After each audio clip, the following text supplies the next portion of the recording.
Assalomu alaykum hurmatli do'stlar, kirib kelayotgan Ramazon hammamizga muborak bo'lsin.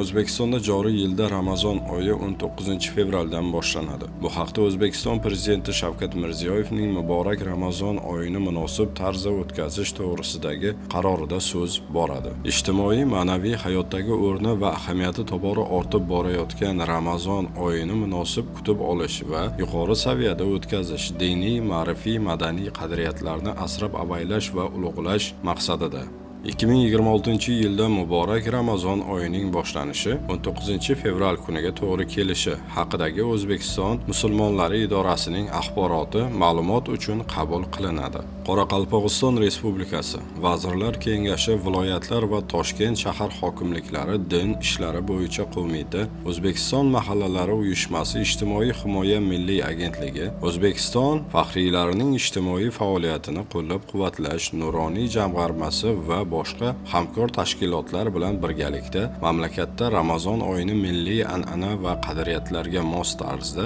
o'tkazishga doir chora-tadbirlarni amalga oshiradi. Ramazon mehr, muruvvat, ahillik va shukronalik oyi degan ezgu g'oya asosida kam ta'minlangan, ehtiyojmand, ijtimoiy himoyaga muhtoj insonlarni har tomonlama qo'llab-quvvatlash, mahallalarni o'zaro hurmat, hamjihatlik, adolat va tarbiya maskaniga aylantirish, yer, suv, havo va tabiiy muhitni asrash, muqaddas qadamjolar, ziyoratgoh va qabristonlarni obod etish, Ramazon oyi bilan bog'liq tadbirlarni isrofgarchilikka yo'l qo'ymasdan ixcham, mazmunli va tejamkorlik asosida o'tkazishga alohida e'tibor beriladi.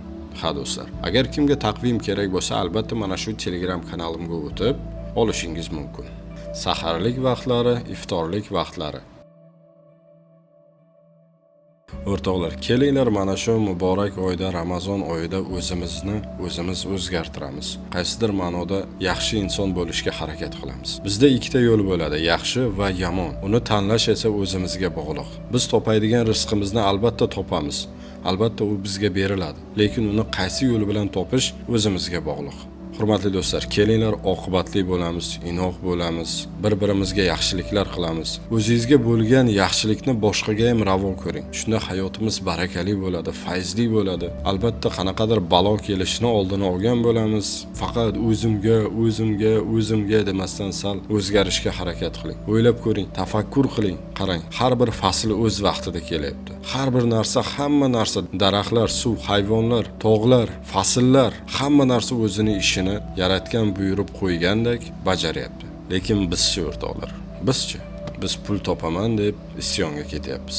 Hurmatli do'stlar, yaxshi inson bo'laylik. Ramazon keldi deb hamma narsaning narxini ko'tarib yormaylik. Bayram, musulmonlarning bayrami, bir-birimizga yaxshilik qilib narxlarni aksincha tushiraylik. Bayram deb narxlarni tushiraylik. O'shanda topgan pulimizni barakasi bo'ladi.